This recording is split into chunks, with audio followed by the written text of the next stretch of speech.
C'était quoi en fait? C'était la liberté d'expression. C'était la liberté d'expression, absolument. Mais c'était ça, non?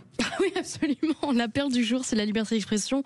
Oui, mais pas pour tout le monde, avec le président de l'Arcom qui a fait une petite déclaration qui, je crois, vous a un peu amusé hier, André Berkoff. Absolument. C'est très intéressant parce que la liberté d'expression, d'ailleurs, on va parler ensuite du bonheur avec Yves Roucotte, mais je crois qu'une des conditions du bonheur, c'est la liberté, hein. Et on va en parler. Mais là, c'est très intéressant en ce moment. Vous avez vu toute la querelle. On en a parlé déjà dans l'émission de X. X depuis que effectivement Elon Musk a repris X. Mais non, c'est un instrument d'oppression pour certains, de liberté pour les autres. Ah non, il faudrait arrêter X. D'ailleurs, il y a des gens qui ont fait un oui, que je quitte X, etc. Enfin, ça a été une espèce de, ça continue d'ailleurs.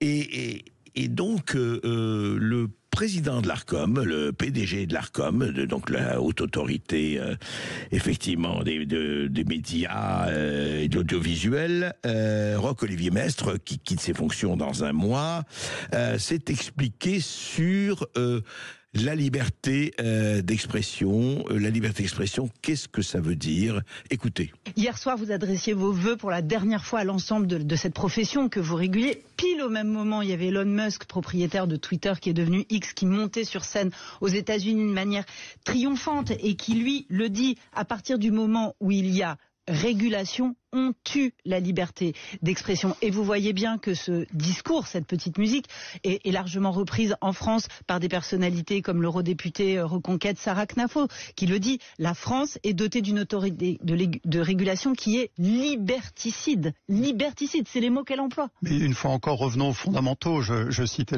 l'article 11 de la Déclaration des droits de l'homme et du citoyen qui dit tout, qui rappelle que cette liberté, c'est l'un des droits les plus précieux de l'homme, bien évidemment. Elle est au cœur, elle est consubstantielle de nos modèles démocratiques, mais ça ne peut pas être une liberté absolue dans une démocratie, sinon il n'y a pas de vie commune, bien évidemment. Il faut qu'il y ait une règle commune, il n'y a que la loi qui peut le fixer dans une démocratie. Une fois encore, c'est ce que fait la loi de 1880 pour la presse écrite, ce que fait la loi de 86 pour les médias audiovisuels, et le texte européen, c'est ce qu'il fait sur le continent européen pour répondre aux attentes de l'opinion publique, d'une protection des publics. Oui, alors... Effectivement, la question est posée par Roch-Olivier Mestre. Certes, la loi de 1880, certes, la loi sur l'ODU 86, et puis le droit européen. Mais dites-moi, qui va déterminer les critères ? On le sait, on en parle toujours. Évidemment que les appels à la haine, évidemment que les appels au meurtre, évidemment que les appels au racisme le plus visqueux doivent être sanctionnés, et plus que sanctionnés. Mais le reste, comment ça se passe? Je vais vous donner un exemple très simple. Par exemple, sur le service public France Inter, vous vous rappelez, on avait parlé de ça, qu'une humoriste, Charline Van Hoenacker, avait traité, c'était sur autre revue du France 2, de Elon Musk de gros connard. Et là, elle remet le couvert, effectivement sur France Inter, mais toujours le service public, et elle dit ceci, Charline Van Hoenacker, écoutez. Ça l'a tellement excité qu'il a fait un salut nazi. Ah, très explicite, hein. C'est pas un coucou nazi, hein.